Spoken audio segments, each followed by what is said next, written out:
said, fight a real boxer. They said, fight someone your size. They said, fight a world champion. We looked at a long list of supposed fighters for me to fight.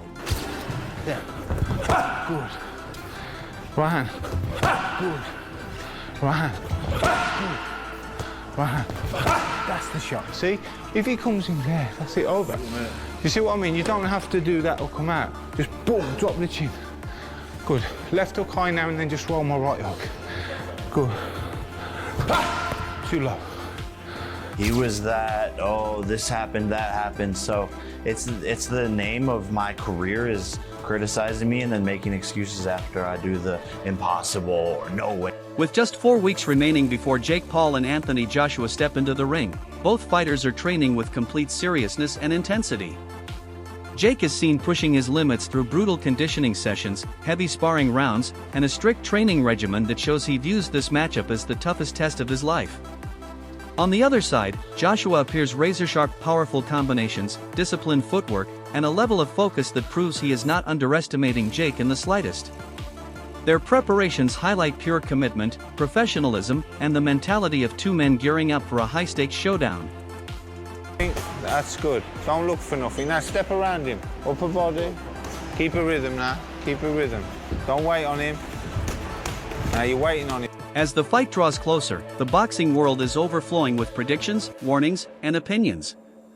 Joey Knight delivered one of the loudest messages yet. He believes Jake accepted this fight mainly because of the massive global attention, viral buzz, and financial reward it generates. Jake understands boxing is a business better than most, and he knows this matchup guarantees huge money. But Joey insists Jake is pushing too far purely for financial gain.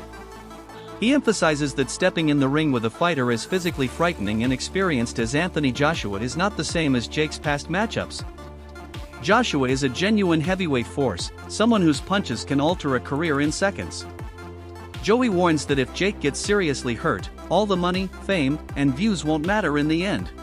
Cash, maybe not as much as the Anthony Joshua fight, but a lot of cash, and can still have a serious chance of going on to earn even more paydays, whereas the damage that it could do to his body could be irreversible for that opportunity to earn money in a boxing career going forward. So is this the retirement bag, or do you actually think you can win? Because I read a study recently, and I believe it said something along the lines of men overemphasize or overcalculate their ability to fight by about 500 times. And I'm saying Jake Paul would probably need to be 500 times better to stand a chance against Anthony Joshua. And I can't get how he doesn't already know this. Surely he has sparred with heavyweights. Surely the recent sparring that he had with the likes of Shakur Stevenson and with the likes of Ray Ford, amongst others, Badu Jack, surely that would have taught you that there are levels to boxing. And if these small guys are able to show you things that you had no idea that you were vulnerable to in a boxing ring, what happens when someone who hits 4, 5, 6 times as hard as that does the exact same thing to you and lands it on your chin? The whole reason of why I know where I am in the influencer boxing scene, in the misfit scene, is because of the level that I have sparred at. I've sparred boys that have gone on to box for world titles. I've sparred with English champions, and I've sparred with loads of Southern area champions. And doing that enabled me to understand what level I can reach in boxing and what level I can't reach. And some people might say, well, Jake Paul's clearly more ambitious than you. There's no reason for him to be, because he's not a better pound-for-pound boxer than me. So there really is no reason. And that really does make me think that one of two things have happened. Jake Paul has never, ever had serious elite sparring any... Analysts Adam Catterall and Nick Pete waste no time highlighting the obvious. The gap between Jake Paul and Anthony Joshua is enormous. In their view, this fight will not look like a competitive event, it will look more like a sparring session controlled entirely by Joshua. The size difference is huge, the power gap is overwhelming, and the experience levels are worlds apart. They argue that from a boxing standpoint, this matchup simply should not exist. They believe the only reason it's happening is because Jake Paul pushed for it. Joshua has nothing to gain, nothing to prove, and no real reason to participate other than commercial value. Their discussion makes it clear that the fight is driven by business, not sporting logic. And the domestic rankings in America, and he might even make top 50. He might make top 50 if you pick him right, great. But if you put him in with meritocracy and put him in rankings and actually make him fight the number 49 guy in America or try and climb up, he's going to get found out because he's a nutter novice. Now I know, I speak from experience here. I did an exhibition bout with Shane Neary, a former world champion, and I was fucking 2 or 3 stone bigger than him. I was 5 inches bigger than him. Very similar to AJ and Jake Paul. And I was a novice. I'd boxed, sparred and moved around my whole life, but I'd never been in a competitive fight. And we did it for charity. And we did 3 rounds, and at the end of it, I realised, and I knew it going in, that Shane Neary controlled pretty much every second of those 3 minutes. Pretty much every second he controlled. He put the pressure on me in 1 round, he hit me with the body shot in the 2nd round, and he caught everything I threw at him in the 3rd round when he said, go on, try and knock me out. Caught everything. And, you know, in a similar vein, Anthony Joshua controls every second of this fight that he wants to control. Right. Because he comes from a certain level of stock that Jake Paul can't shortcut his way to. This fight is happening because Jake Paul sees the name Anthony Joshua and has probably gone, it's that conversation in the schoolyard, isn't it? What would you do for 100? What would you do for $1 million? What would you do for 2 million? What would you do for 10 million? What would you do for 100 million? Would you let Anthony Joshua punch you in the face for 100 million notes? Yeah, I fucking would. Absolutely, AJ. Step up, mate. Take your best shot. Wake me up in the hospital. Cha-ching. Isn't Jake Paul doing the same thing? Getting 100 million quid off Netflix to let Anthony Joshua punch him in the face. Right. Apart from whatever it is, 50, 60, 70 million, whatever the figure is for Anthony Joshua, Wade from the Wade Concept podcast dives deeper into why this matchup feels unjustifiable. He argues that Jake lacks the experience, timing, defensive instincts, punch resistance, and heavyweight level power needed to compete with someone like Joshua. Joshua has fought world champions, elite punchers, and tactical masters. Jake has not. Wade believes Paul has virtually no realistic chance of surviving in front of Joshua. Confidence and motivation cannot erase the massive skill gap. Even the idea of surprising a larger fighter, Wade says, won't work here. Joshua is far too experienced to fall for basic traps. He adds that even the promotional hype around this fight feels forced. 2 big names colliding creates buzz, but the sporting credibility is missing. For Wade, the matchup exists as spectacle, not genuine competition. Ego, whatever is making Jake take this fight. And I don't think it's healthy for him at all. I think this is going to be one-way traffic. I think AJ is going to hurt him very bad. And speaking of the insanity of this thing, here is what the first line is. Jake as a plus 800. I have a feeling that's going to shift even more toward AJ at minus 1500, because again, how could you even see Jake winning this fight? Where is the possibility for Jake to actually get it done? I mean, look at this picture from them playing paintball a couple of years ago, I guess, or I don't know if it was paintball, but some sort of airsoft like gunfighting. But look at the difference in the size. And I get it, you know, size doesn't just win fights, but AJ doesn't just have the size. He is more experienced at the highest level. He has fought guys that are smaller than him and are more experienced and better than Jake is. Again, Alexander Usyk twice. What better experience? I know Usyk is southpaw, but what better experience to get you prepared to fight a smaller guy than to fight the best, smallest guy coming up to heavyweight in Usyk that you could find. Yes, AJ is plotty and he's maybe a little stiff and maybe his chin is not what it used to be, but that's still Anthony Joshua. So Nikisa Badarian did an interview with Sky Sports, Jake Paul's manager and co-founder of MVP. He had some things to say about the fight. Obviously, they're going to do a massive press tour around this thing. Let's take a look and listen at why Nikisa, maybe a hot take, says that Jake Paul and Anthony Joshua is more winnable for Jake Paul than Gervonta Davis would. How dangerous is this for Paul?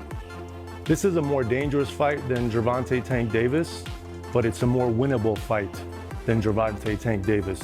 Gervonta was small, fast, super skilled. That is a fucking hot take. That's I don't know if that's crazy, but it's a hot take. Let's hear his reasons. Gervonta was small, fast, super skilled.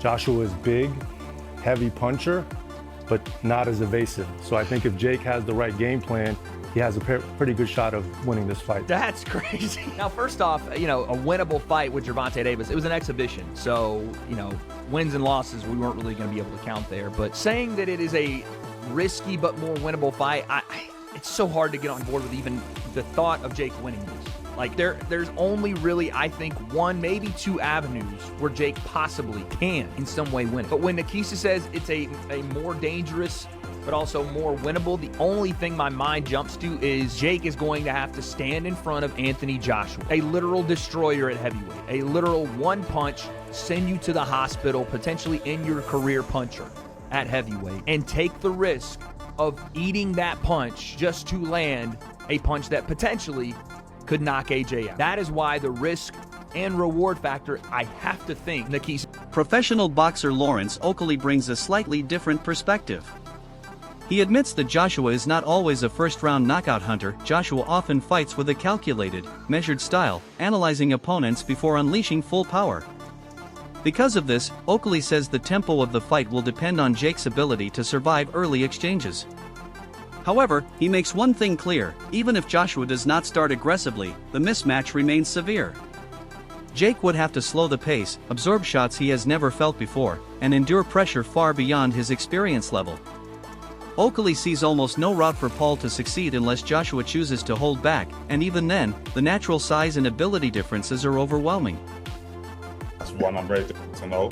And then number two, it's like, I want him to feel what it's like to be in there with a big, strong, world-class heavyweight before the day, because I don't want him to get hit with the first jab and it's a whole new sensation. So, and you never know. I think there's some game plans that he could cause a bit of trouble. Do you know what I mean? But no, I'm gonna stop you. I have to. No. You tell me now. Then Lawrence Oakley, former multi-time world champion. I say it from serious because I think Jake is brilliant for the sport, and what he's done for especially the women's game, and what he is, I think he's fantastic, and he's showing other boxers coming through. Look where I've got from this. So you tell me now, in terms of a game plan, what you think. There's three I see. One of which is, bear in mind, AJ is not I'm gonna come out and get this over in one round kind of guy. He does do it, don't get me wrong, but that's based off of other people's work. So when you see AJ versus Ngannou and him were having a fight before AJ started landing the great right hands off of Ngannou going southpaw, I don't think AJ's first instinct is to go in and go double jump, uppercut, left hook to the foot and rip into people. He likes to box. He's a natural boxer. So I think he's going to be just going through stuff. He hasn't been in the ring for over a year. He's going to be, popping jabs. Television personalities Jason Cundy and Jamie O'Hara take a dramatic approach. They argue that the fight is dangerously unpredictable specifically because of the extreme difference between the two fighters. Their main concern isn't who will win, it's the level of risk involved. They believe Joshua will be advised to tone down his power to avoid causing unnecessary harm to Paul. But even a controlled heavyweight punch can still do serious damage to someone without heavyweight conditioning. They question whether the fight should even proceed due to the physical imbalance. Their reaction shows how the danger of this matchup might be underestimated by casual fans. I don't know, mate. I think it's dangerous. Yeah, I genuinely think it's dangerous. Well, but that's putting a world heavyweight champion. And then the cynic, top 4 or 5 fighters in the world. Then the cynic in me tells me, who's never had a proper fight. Right, the cynic in me straight away goes, I think AJ's probably going to be told, and I don't know don't go heavy on him the first. No, he can't afford to do that. And Joshua can't afford to do that. Okay, well, that's where I'm wrestling with my own mind right now. You asked me the question. How do I feel about it? I don't know what to make of it, mate. I seriously don't know what to make of it. I seriously don't. It's a joke. Yeah, I don't know what to make of it. I'll watch it because... I don't know whether I will, Jay. Honestly, I probably will close the fight. Right now, I don't know whether I will. I don't know whether I will, honestly. I didn't watch... Was it Jake Paul that fought? Who did he fight? Mayweather. No, Mayweather. I didn't watch that. Who fought Mayweather? Oh, it was. I tell you, it was. Who was the MMA fighter? Logan Paul. The one that you didn't know the name of, yeah. Logan Paul, right? He fought Paul, I didn't watch that one either, right? I know, but Jake Paul's got a bit more boxing credentials. He has. 'Cause he- What about McGregor? Who did McGregor fight? Did he fight someone? McGregor? Have I made that up? Yeah, I don't know. Where's your head at? I don't know, mate. I mean, they all it's all fight. over the gap. You asked. You gave Andy your number, and you gave him the talk. His name's Adam. Adam, sorry. You gave Adam the number. No. You said 0371722. I gave him the sports. You gave him the sports number. No, but I don't. Get your head out. No, I don't know. I don't know whether I will watch it. Another major discussion point is Anthony Joshua's mindset. Analysts argue that Joshua will not treat this as a real competitive challenge, and he shouldn't. When a world-level heavyweight fights a beginner-level boxer, there is no reason to approach the match with deep strategy or fear. But this creates a new problem. If the fight lasts longer than expected, Joshua will face heavy criticism. Fans expect him to finish the fight quickly, anything else will look like underperformance. Meanwhile, Jake Paul has nothing to lose. Even if he gets knocked out in seconds, he can still say he shared the ring with an Olympic gold medalist and former world champion. Anthony Joshua's not taking this real, and he's not putting his best performance forward. That's the issue. The issue is Anthony's like, how much you gonna pay me? It's on Netflix? Hold up, I can fight this guy who, when I was an amateur teenager, I fought better guys. And I have how much weight on him? I can fight him for how much money? Dude, I'll beat him in my sleep. Correct, and you should. And it's such a disservice to the sport of boxing and to the actual fans of boxing if Anthony Joshua doesn't go out there and absolutely dominate Jake Paul. If it goes to decision, if it goes past 6 rounds, Houston, we have a problem. Boxing, we have a problem. And now, people are going, where's this energy with Gervonta Davis? Different. You're talking about a very, very small guy. I've worked with Gervonta. He's fucking tiny. And size can overshadow a lot of that stuff. I still think Gervonta should still win that fight. And the body shots, if he's taking it seriously, that should have got the job done. But obviously he has his legal issues and that went out the window. But when you're talking about an actual world-class heavyweight who went toe-to-toe with Klitschko, with fucking all these bad boys, if Anthony Joshua takes this serious, as he should, this shouldn't even be a competition, and it's brilliant. Because for Jake, okay, cool, man. Got knocked out by one of the best to ever do it, or got finished by one of the best to do it. At least I got in there. And I'm not even a heavyweight. I'm a cruiserweight at best. Either I'm too light in the ass for that. I should be fighting down. He's shooting for the moon. He's going to land on the stars. And just to be absolutely clear, Professional boxer Liam Cameron focuses on public perception. He notes that most viewers expect Joshua to destroy Jake Paul with ease, and some fans are tuning in specifically to see a one-sided beating. The mismatch itself attracts attention. People are curious to see how long Paul can survive, not whether he can win. Cameron explains that this mentality proves the fight is theatrical rather than competitive.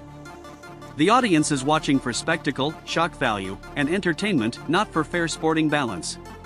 If you don't like Jake Paul, AJ is going to do you a favour because he's going to flatten him. But big props to that Jake Paul for getting it ring.